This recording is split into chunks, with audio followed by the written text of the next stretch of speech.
So hello everyone guys, welcome back to another new video. So guys, I know तुमचे 12वीचे board exam papers भरपूर मुलांना difficult गेले आहेत. लिटरली फिजिक्सचा पेपर तर खूपच टफ होता. ऑलमोस्ट सगळ्याच मुलांना हा पेपर डिफिकल्ट गेला आहे आणि आता भरपूर मुलांना टेन्शन आलं आहे की त्याचं जर 12वीमध्ये कमी मार्क्स आणि पर्सेंटेज मिळाले तर पुढे काय. 12वी नंतर जर आपल्याला टॉप इंजिनिअरिंग कॉलेजमध्ये किंवा टॉप फार्मसी कॉलेजमध्ये आपल्याला ॲडमिशन घ्यायचं असेल तर 12वीमध्ये नक्की किती पर्सेंटेज रिक्वायर्ड असतात आणि हे 12वीचे मार्क्स नक्की मॅटर करतात का आणि कुठे मॅटर करतात, तर तेच आपण ह्या व्हिडिओमध्ये डिस्कस करणार आहोत. आय नो तुम्ही भरपूर मुलं आता टेन्शनमध्ये आहात, बट टेन्शन घेऊ नका. ही व्हिडिओ बघितल्यानंतर तुमचं टेन्शन हे ऑलमोस्ट कमी होऊन जाईल, ट्रस्ट मी.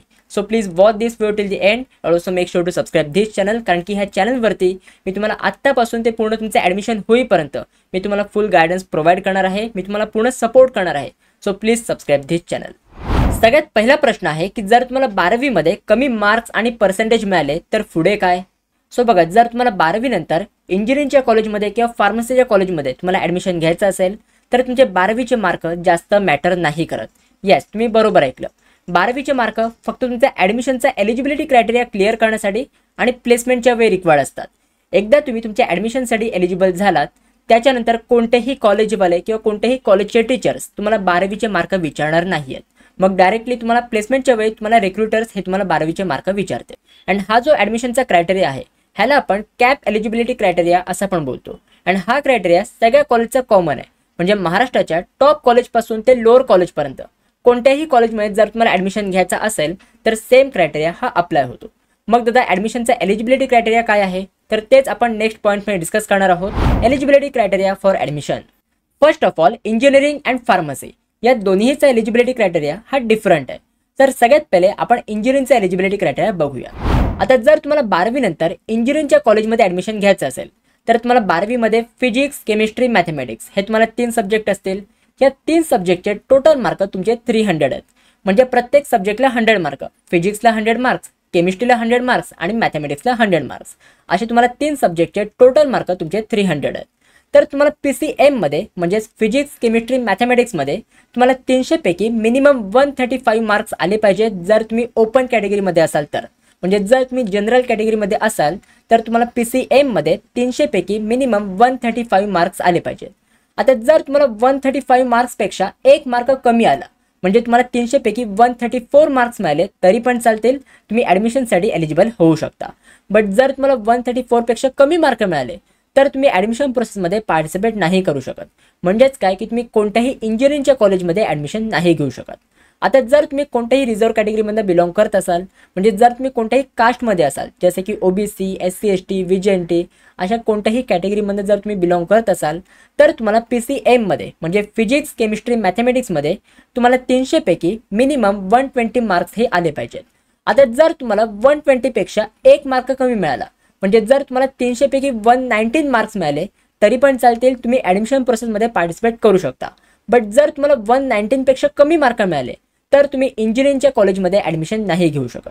आय होप तुम्हाला इथपर्यंत समजलेलं असेल. आता ह्या इकडे मी तुम्हाला एक एक्झाम्पल देतो. सपोज एक मुलगा आहे ज्याला फिजिक्सचा पेपर खूप हार्ड गेलाय. त्याला फिजिक्समध्ये 35 मार्क्स मिळालेत 100 पैकी. त्याला केमिस्ट्रीचा पेपर हा सोपा गेलाय, त्याला 60 मार्क्स मिळालेत. त्याला मॅथमॅटिक्सचा पेपर हा मॉडरेट गेलाय, त्याला 45 मार्क्स मिळालेत. आता ह्या 3 सब्जेक्टचे टोटल मार्क्स आपण जर केले तर 140 मार्क्स होतात. आता आपली रिक्वायरमेंट काय आहे की जर ओपन कॅटेगरीमध्ये मुलगा असेल तर मिनिमम 135 मार्क्स आले पाहिजेत आणि रिझर्व्ह कॅटेगरीमध्ये असेल तर मिनिमम 120 मार्क्स आले पाहिजेत. बट ह्या मुलाचे टोटल मार्क 140 होतात. म्हणजे हा मुलगा इंजिनिअरिंगच्या कॉलेजमध्ये ॲडमिशन घेण्यासाठी एलिजिबल असणार आहे. तर असे तुम्हाला टोटल मार्क काउंट करायचे. आता इकडे एक तुम्ही लक्षात घ्या की ह्यामध्ये इंग्लिश, मराठी, हिंदी यासारख्या सब्जेक्टचे मार्क क्रायटेरिया क्लिअर करण्यासाठी काउंट नाही केले जात. जे तुमचे मेन सब्जेक्ट आहेत जसे की फिजिक्स, केमिस्ट्री, मॅथमॅटिक्स या सब्जेक्टचे मार्क तुमच्या क्रायटेरिया क्लिअर करण्यासाठी काउंट केले जातात. बट आता पेपर एवढे हार्ड गेलेत ना की 300 पैकी मिनिमम एवढे मार्क मिळतील की नाही ह्याची काहीच गॅरंटी नाही. सो टेन्शन घेऊ नका. तुम्हाला ह्या इकडे एक लाईफलाईन मिळते सब्जेक्ट रिप्लेसमेंटची. आता सब्जेक्ट रिप्लेसमेंटची लाईफलाईन काय आहे हे मी तुम्हाला पूर्ण एक्सप्लेन करतो, तर ते तुम्ही नीट ऐका. जर तुमचे 3 सब्जेक्ट मिळून म्हणजे फिजिक्स, केमिस्ट्री अँड मॅथमॅटिक्स हे 3 सब्जेक्ट मिळून जर तुमचा क्रायटेरिया क्लिअर होत नसेल तर तुम्ही PCM मधून केमिस्ट्रीला रिप्लेस करू शकता दुसऱ्या सब्जेक्टनी.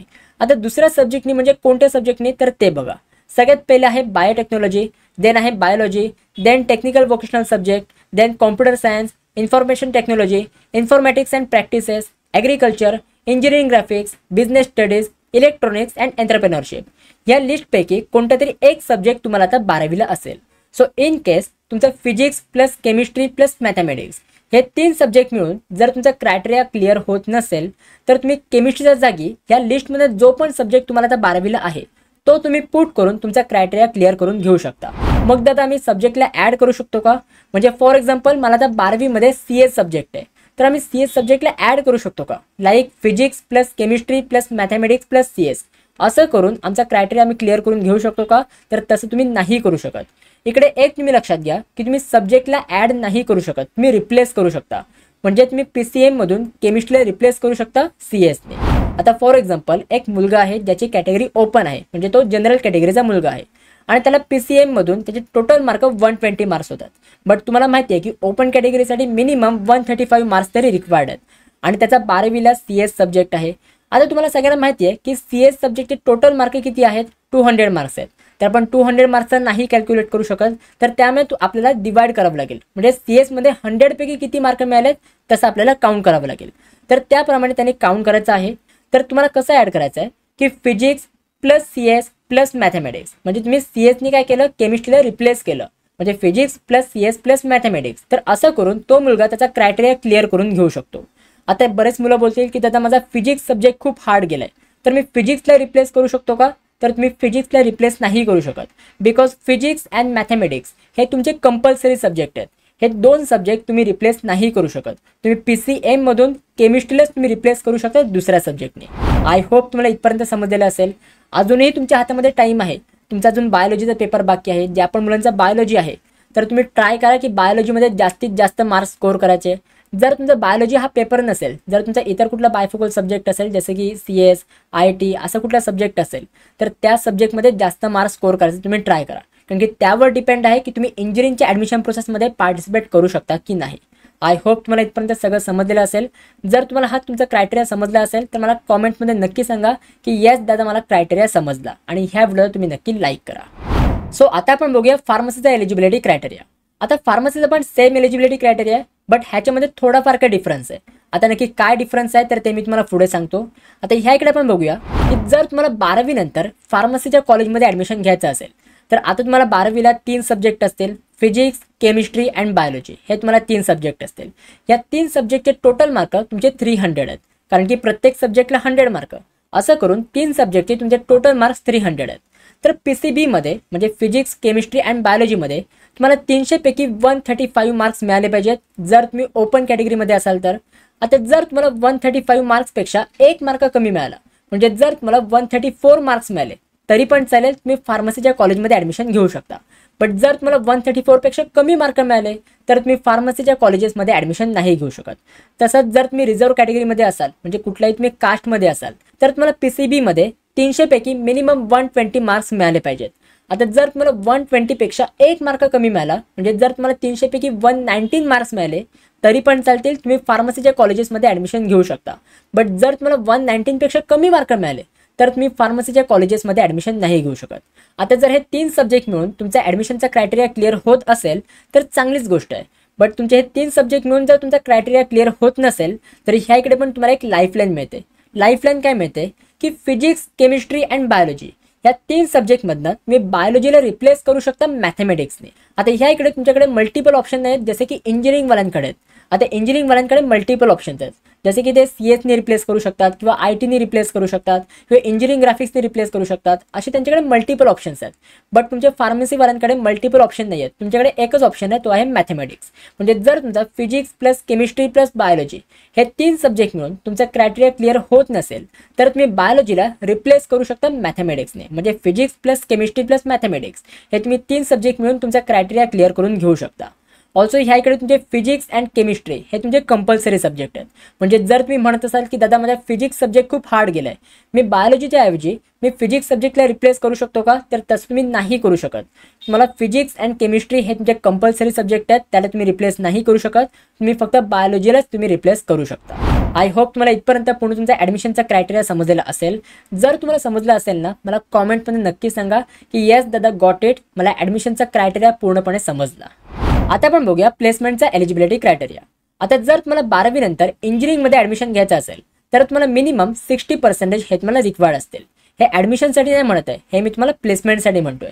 बिकॉज तुम्ही एकदा इंजिनिअरिंगमध्ये ॲडमिशन घेतल्यानंतर जेव्हा तुम्ही 4th इयरला जाल तेव्हा तुमच्या कॉलेजमध्ये कंपनीज येतील तुम्हाला प्लेसमेंट देण्यासाठी. त्यावेळी काही कंपनीचा क्रायटेरिया असतो की ज्या पण मुलांना मिनिमम 60% असतील तेवढीच मुलं आमच्या कंपनीमध्ये अप्लाय करू शकतात.